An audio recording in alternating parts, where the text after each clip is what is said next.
कक्षा 10वीं पाठ 5वां प्राकृतिक वनस्पतियाँ एवं वन्यजीव। तो नमस्कार प्यारे विद्यार्थियों, आज हम भारत की बात, प्राकृतिक वनस्पति की बात हमने पिछले पीरियड में की थी। अब हम भारत के साथ ब्राज़ील के साथ हम तुलना करेंगे। तो पहले हम 34 पेज पर, आप PDF खोल के रखिए अथवा तो अपने पास पाठ्य पुस्तक रही तो 35 पेज पर आ जाइए। देखिए, ऊपर से हिमालय में ऊंचाई के अनुसार 3 प्रकार के वन पाए जाते हैं। आप याद रखिएगा, अंडरलाइन करो। और अधिक ऊंचाई वाले प्रदेश में मौसमी फल फूल वाले वृक्ष पाए जाते हैं। मध्यम ऊंचाई वाले प्रदेश में सनोबर, देवदार, सरो आदि शंकुधारी वृक्ष, तलहटी में मिश्र वन पाए जाते हैं और उनमें शंकुधारी एवं पर्णपाती वृक्ष होते हैं। इन वनों में साल के वृक्ष अधिक मात्रा में पाए जाते हैं।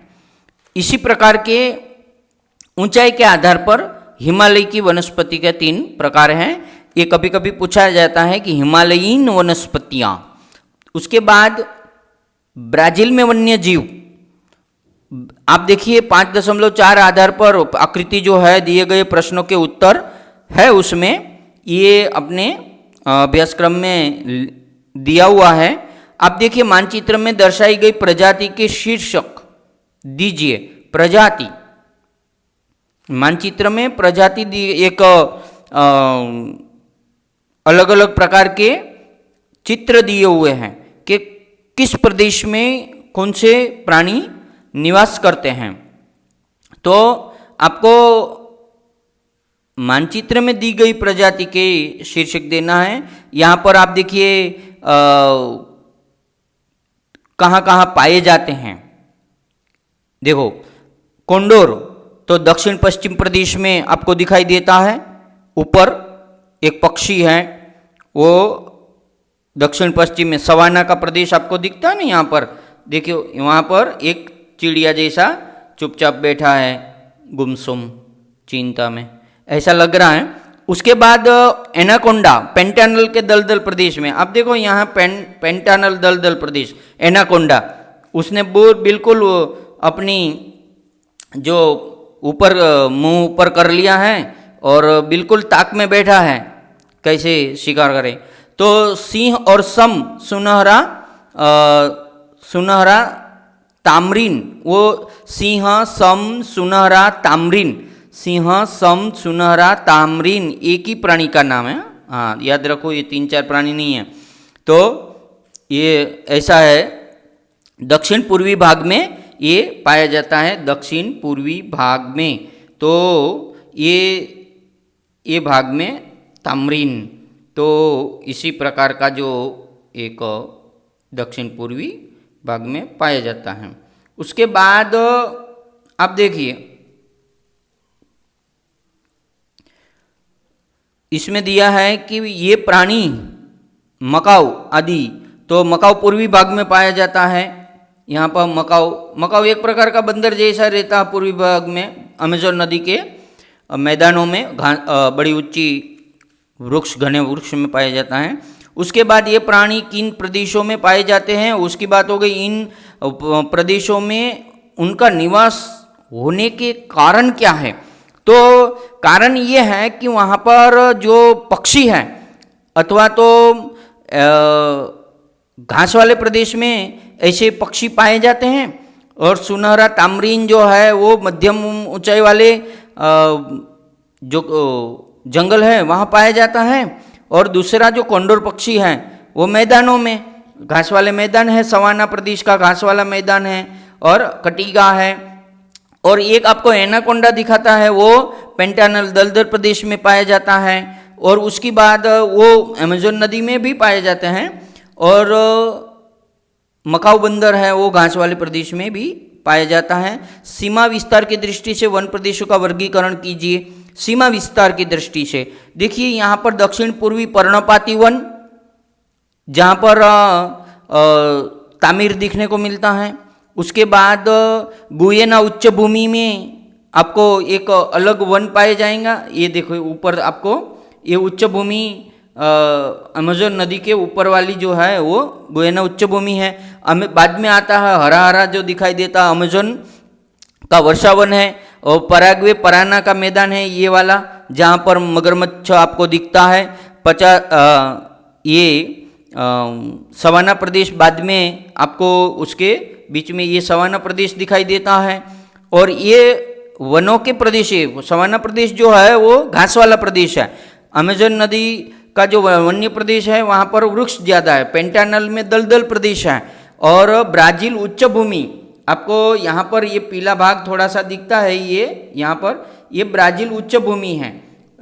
यहाँ से ही तो ये ब्राज़ील उच्च भूमि में समशीतोष्ण वन पाए जाते हैं। पेंटानल में दलदल वन पाए जाते हैं। और उत्तर पूर्व, ये उत्तर और पूर्व वाला भाग, ये वाला उत्तर पूर्वी भाग वृष्टि छाया भाग, ये पीला दिख रहा है ना, वो वृष्टि वाला छाया वाला भाग है। वृष्टि छाया का मतलब होता है वहाँ कम वृष्टि, अनावृष्टि होता है। वहाँ कंटीली झाड़ी, साओ फ्रांसिस्को नदी है कटिंगा, तो वहाँ पर ऐसे वृक्ष पाए जाते हैं। ये बात आपको समझ में आ गई। इससे ज़्यादा थोड़ी अधिक बात मैं आपको ऑडियो में देता। यहाँ जब ऑडियो बनाएंगे इसके आज का, तभी मैं आपको सूची के अनुसार वन्य एवं जीव प्राणी का अच्छी तरह भौगोलिक स्पष्टीकरण देख लेते हैं। विश्व के किसी भी प्रदेश में अन्य देश अपेक्षा ब्राज़ील में वन्य प्राणियों अधिक विविधता पाई जाती है। जैसे पेंटानल के दलदल में प्रदेश में विशाल एनाकोंडा पाया जाता है। ब्राज़ील में बड़े गिनी पिग ऐसे सुअर पाए जाते, मगरमच्छ पाए जाते, घड़ियाल जैसे मगर प्रकार है, बंदर, प्यूमा, तेंदुआ जैसा रहता है, ऐसा तेंदुआ प्रकार का रहता। और आदि प्राणी भी पाए जाते। मछलियाँ की प्रजातियाँ दुनिया भर की है। और सागर में पाई जाने वाली स्वॉर्ड फिश और नदी में पाई जाने वाली पिराना, गुलाबी डॉल्फिन और प्रमुख है। याद रखना गुलाबी डॉल्फिन ब्राज़ील में पाई जाती है। और अपनी गंगा नदी की डॉल्फिन भी है। बहुत ऊंचाई पर उड़ने वाला बड़े आकार का कॉन्डोर पक्षी है। और विभिन्न प्रकार के तोते, उड़ गए तोते, कलर कलर के तोते, विभिन्न प्रकार के छोटे मोटे तोते। और मकाओ बंदर का एक प्रकार है, राज जैसा हंस, राजहंस मानसरोवर में अपने भारत में पाया जाता है। आदि पक्षियों की प्रजातियां पाई जाती हैं। लाखों प्रकार के कीड़े भी हैं, कीड़े को खाने वाले पक्षी भी हैं। ऐसी विविधता यानी उत्तरोत्तर सजीव की पोषण कड़ी बनाती है। वन्य प्राणी है ब्राज़ील समृद्ध है। और आप देखते हैं यहाँ पर ब्राज़ील वन्य प्राणियों से समृद्ध है। वन्य प्राणियों के अवैध तस्करी, वनों की कटाई, स्थलांतर कृषि, रोका स्थलांतर कृषि, एक जगह से दूसरी जगह, ऐसी कृषि के कारण प्रदूषण भी फैला है। आप देखिए यहाँ पर प्रदूषण आदि कारणों से हो रही पर्यावरण की हानि जैसे समस्याओं को ब्राज़ील को भी सम्मुख है। भारत में तो है ही, कारण अनेक स्थानीय प्रजातियाँ विलुप्त होने जा रही है, इसीलिए उनको बचाना जरूरी है। और आप क्या जानते हैं वो आप जान लेना कि सन 1916 में एक सर्वेक्षण से अनुसार ब्राज़ील में करीब 5,831 वर्ग किलोमीटर क्षेत्र में निर्वीकरण एक वर्ष में हो चुका था। निर्वनीकरण यानी बिल्कुल वनों का सफाया कर दिया था। आप देखिए भारतीय वन और वन्य जीव नीचे दिए गए आकृति है, उसमें आपको ये जो दो है नीचे के दो कौन सा करके देखिए, इसमें दो है प्राणियों का है। बंगाल का बाघ, यहाँ पर आप देखिए सिंह, बंगाल का बाघ, गोडावण, मालडोग, ओलिव, रेड कछुआ, एक सिंग वाला गेंडा, नीलगिरी ताहिर बकरी और सिंह, गंगा डॉल्फिन, घड़ियाल मगरमच्छ, बारहसिंगा। उसमें नीचे दिए हैं 4, उसमें से नीचे वाले जो 2 है आप देख सकते हैं, नीचे वाले 2, उसमें भारत के बाघों का अधिवास प्रदेश के नामों के साथ मानचित्र पर दिखाना है। ऐसा मानचित्र आपको काम करना है, किन कारणों से उनका अधिवास इन प्रदेशों में होगा। तो आपको मैं ऑडियो में आपको उसके नाम वगैरह देता हूँ, आपको वो प्रदेश में आपको करना है। भौगोलिक स्पष्टीकरण देख लेते हैं। देखिए भौगोलिक स्पष्टीकरण में आप वन्य प्राणियों में भी भारत में प्रचुर विविधता पाई जाती हैं। भारत में वन्य प्राणियों की भी कई प्रजातियां हैं। भारत में उष्ण नम वनों के हाथी पाए जाते हैं। असम में दलदल प्रदेश में एक सींग वाला गैंडा पाया जाता है। और रेगिस्तान में जंगली गधे, उसको घुड़खर अथवा तो खच्चर कहते हैं, एवं ऊंट पाए जाते हैं। मरुस्थलीय प्रदेश में, हिमालय के बर्फीले प्रदेश में हिम तेंदुआ, चमड़ी गाय, उसको याक कहते हैं। और प्रायद्वीपीय प्रदेश में जंगली भैंसा और अनेक प्रकार के हिरण, मृग, बंदर आदि प्राणी पाए जाते हैं। विश्व के केवल भारत में ही बाघ और सिंह दोनों पाए जाते हैं। बाघ दूसरे देश में है, नेपाल में है, चीन में है, लेकिन सिंह, लायन, सिंह सिर्फ भारत और अफ्रीका में ही पाए जाते हैं। भारत, एशिया में ये एक ही देश में दोनों पाए जाते हैं। नदियाँ, खाड़ियाँ, तटीय प्रदेश में कछुए, मगरमच्छ, घड़ियाल और आप देख रहे हैं यहाँ पर पाए जाते हैं। और पक्षी वनों में मोर, किलकिला, चरैया, तीतर बितर और कबूतर और रंग बिरंगी तोते, यहाँ पर भारत में भी उड़ जाते हैं तोते बहुत।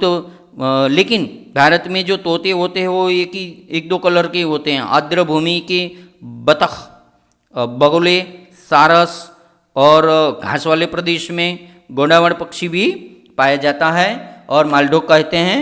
आप देखिए आगे, ये भारतीय वन्य प्रदेश में विविधता के लिए जाना जाता है। प्रदूषण, तस्करी, वनों की कटाई, इसके कारण प्रजाति भारत में भी लुप्त हो रही है। कहने का मतलब भारत और ब्राजील की समस्या समान है। उदाहरण, चीता भारत में था। वन्य प्राणियों के संरक्षण, वनों के संवर्धन की दृष्टि भारत सरकार ने अनेक स्थानों पर राष्ट्रीय उद्यान बनाए। चीता लुप्त हो गया, है ही नहीं है, अफ्रीका में है, जो बहुत दौड़ता रहता है हिरणों के पीछे, नहीं है, पहले था। वन्य प्राणियों एवं पक्षियों हेतु अभयारण्य एवं सुरक्षित वनों की स्थापना की है। अभयारण्य, बिना भय से प्राणी अपने प्रदेश में, अपने जंगल में घूम सके और विहार कर सके। तो इसी प्रकार से ये जो दिया है, देखिए, जो देखिए है वो आपको अभ्यास के लिए है, कोई कोई नहीं है, लेकिन ये देखिए भी है। और रोका, थोड़ा दिमाग लगाइए, रोका जैसी कृषि कहाँ कहाँ होती है, मैं ऑडियो में आपको वो कहाँ होती है वो बताऊंगा। और बाघ राष्ट्रीय प्राणी है, उसके बारे में दिन ब दिन कम होती जा रही। ऐसी परिस्थितियों में भी आप ऐसी वनस्पतियों, प्राणियों के बारे में जानकारी प्राप्त करिए और अधिवास कहाँ है ढूंढिए, वो मानचित्र में भरिए। प्राणियों के संवर्धन हेतु क्या करने की आवश्यकता है और कहाँ इसका प्रस्तुतिकरण कीजिए। तो आपको यहाँ ये वीडियो रोकाते हैं और रोका के बारे में, ये सभी के बारे में ऑडियो में आपको विस्तार से जानकारी दूंगा। और आपको स्वाध्याय के भी बहुत से प्रश्नों के उत्तर भी मैं दूंगा, ठीक है। तो आप इतना करिए, फिर आपको गूगल टेस्ट फॉर्म देता हूँ। और आप एक याद रखिए कि मेरी प्राइवेट यूट्यूब चैनल है, वो लिंक जो आपको मिलती है ग्रुप के ऊपर, वो लिंक के नीचे मेरा नाम आएगा, उसके सामने सब्सक्राइब, ऐसा सब्सक्राइब लिखा हुआ रहता रेड अक्षर से, उसको टच करना।